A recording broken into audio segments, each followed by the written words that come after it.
Hello and welcome to the Prepare to Compete podcast. We talk all things VA disability benefits, real estate, entrepreneurship, and more. Kenneth Davis, how you feeling today, my brother? Man, I'm blessed and highly favored. Just ready to educate some veterans and make sure that we get the information out here.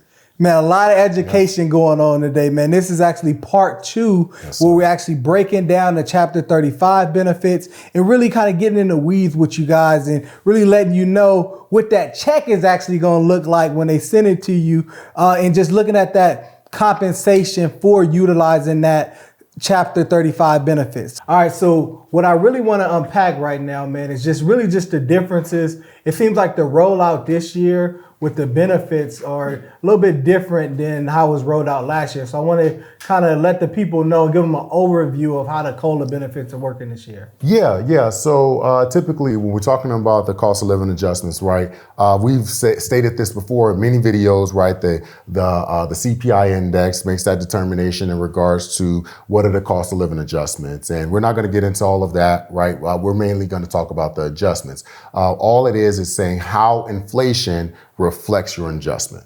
Okay, so in explanation, I want to go ahead and make sure that they understand that when we're talking about the rollout of benefits, there's been a lot of misnomers out here or communication and say, hey, we suspect it to be this, we suspect it to be that. It's based upon their own knowledge. No one really knows until fourth quarter, end of the year, typically around end of October, September timeframe, when officially the cost of living adjustment is increased in regards to service connectable disability benefits, right? But when we're talking about some of the educational benefits, such as VOC Rehab or Veteran Readiness Employment Program, VRNE, right? Chapter 31, that is something that's already out. So they put that out just recently here. With that increase, it's a 6.2% increase in subsidiary benefits. Okay, so when we're talking about VRNE, and again, I'm used to calling it VOC Rehab. They kind of changed the name, right? That is increased to 6.2%. So this year, again, they have provided us information in regards to Chapter 31. They provided us information in Chapter 35. And again, guess what's going to be coming next? Information of the obviously overall cost of living adjustment. So again, stay tuned. All right, for sure. So right now we know the Chapter 31, Chapter 35. What we don't have the exact number on right now is that VA disability benefit check. You know, if you're 100%, it's about $4,000 a month. So how that's increasing, we don't have the exact number for that just yet. Yeah. When we're talking about the disability increases are based on whatever percentage you are, right?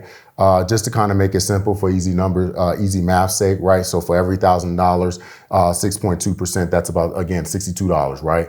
Just for simple math sake. So when we're talking about that, we're going to apply that same logic to the Chapter 31 and Chapter 35 benefits, right? So, but again, when we're talking about that, that's going to come towards the end of the year. We're going to talk about overall disability benefits. Got it. So stay tuned for the next episode. We can actually break down the VA compensation increase once we get that official number. Oh yeah, most definitely. We'll definitely go over through the full from front to back, okay? So what we want to talk about now is, I guess, one of the first questions is how is that 6.2 increase for the COLA DA benefit, how is that going to financially impact our veterans? Typically, right now, there is obviously a tuition benefit that is offered, right, as covered, but also a subsidiary pay that goes out as well. So again, when we're talking about the breakdown, as I mentioned before, when we talk about 6.2%, every $1,000, let's tack on another.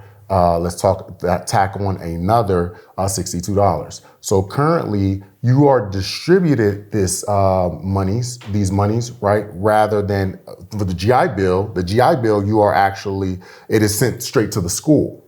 Where DEA, it's a little different. It's going to be sent to the beneficiary, right? So with that 6.2%, it is increased, but it's only based upon certain areas. So again, you have to obviously be go to school, right? In school.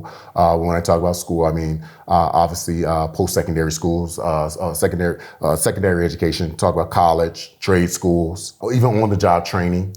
Okay. But there's, again, they have their own kind of, how should I say, qualification system in regards to what qualifies, who is qualified as a school, right?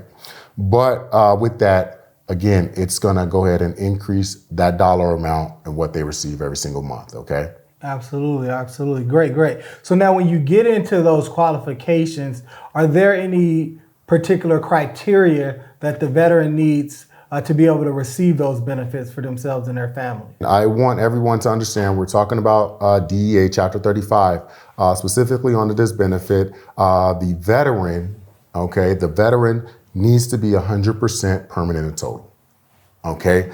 The veteran needs to be qualified as 100% permanent and total to receive Chapter 35 benefits, all right?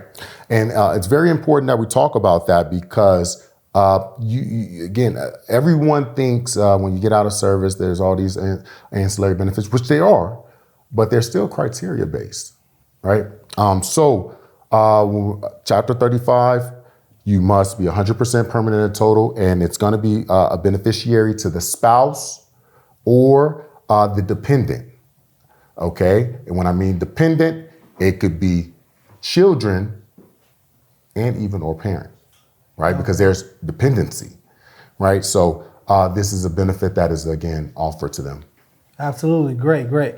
So yeah, man, that's definitely a good benefit, especially right now with the way the economy is going and so many people need to really recertify and, you know, go into different career fields and that sort of thing. So this is great for the veterans and their family that they're actually able to receive this benefit. Yeah, and I'm sure you know, obviously, have an education background. You know, this is a time, right, to just get a lot more qualifications under your belt. So again, so the economy won't be so impactful to you and your family, right? So. Absolutely, absolutely. Yeah, my background pretty much is, you know, working with a lot of nurses and things, and you know, during that COVID time, man, they were making $70, $80 an hour. They wasn't trying to go back to school to get that bachelor's degree.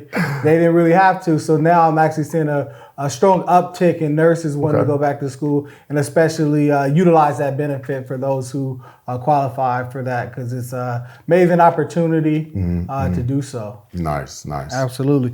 But yeah, so when we get into these COLA increases, right? So now how often does the VA kind of reevaluate the cost of living adjustment for that?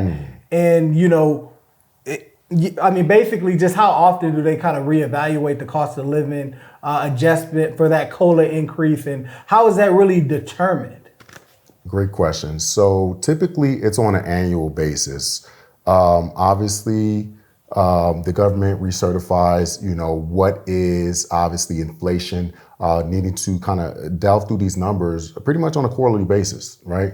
So at the end of the year, they come to an average. So on an annual basis, this average, again, is going to roll out to obviously be something called the CPI index. But with that, this here, it is determined based upon inflation, okay? Every single year on an annual basis, they recertify this to see, again, if an increase for cost of living needs to be adjusted. You know, that's going to affect many benefits. It's going to affect Social Security benefits. It's going to affect food stamps, right? It's going to affect, obviously, veterans benefits, right? It's going to affect pretty much all benefits because the government understands that, again, inflation is impactful. Some of the smart guys go ahead and make sure that they make these determinations and send it out to us. Absolutely, man. Absolutely. That's great. I mean, definitely the way these gas prices are up, food prices and everything, cost of living is skyrocketing. So we could obviously see there's a strong need for that. And especially with this benefit, I'm seeing a lot of colleges and universities raise their cost of tuition. Yeah, and that's a huge issue because, again, you know, obviously we have to be qualified as just a country, just in general, right? How do we get into post-secondary education? How it's getting me very hard to afford that, you know. But you got a little bit more experience in that realm of things, so just kind of understanding that with the cost of living adjustment, that also they're adjusting to military standards as well, right? Because a lot of, again, colleges or trade schools needs to increase their enrollment. So with that, they're going to go based upon the adjustment that the VA provides, Absolutely. or the benefit the VA provides. Yeah, I mean, what they usually try to do is they actually try to have special tuition numbers for military members, right? So they have their own set tuition, especially for institutions that are like private schools, because the tuition can get crazy on that. But for those state institutions, I actually have a question for you, and just I guess even the private institutions as well. What happens if the COLA increase, right, and the amount that you're receiving on your monthly stipend amount is going to be more than that tuition cost for attending that college or university? What happens to those excess funds? That's a great question. So it's a case-by-case basis, right? We've had it where, again, we've had veterans that actually go to a college, right, and now being retrained, a student of the veteran, or a child or beneficiary of the veteran goes to college.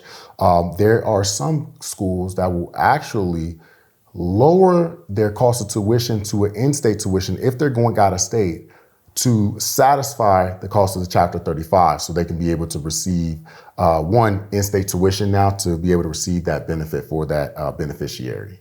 Okay, so all in all, if you have a beneficiary who's receiving Chapter 35, they're going out of state, most colleges or some colleges will lower the out-of-state tuition to in-state tuition to be able to have the cost covered by the Chapter 35 benefits. Absolutely. No, that's great. That's great. So once the tuition and fees are covered, right? So what happens to that excess amount? Are the beneficiaries able to use that for their basic living expenses? Oh, yes, sir. Yes, sir.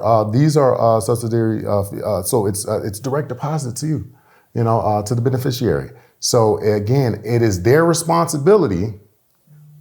We all have children, right? We all have children. Let's make sure we follow up. But for those who don't, but we always want to follow up, With that, they need to make sure that they cover the costs. They'll cover the cost of tuition, any excess value of funding, anything of that nature. Obviously, it's your benefit. You use it for food, gas, basic living expenses, things of that nature.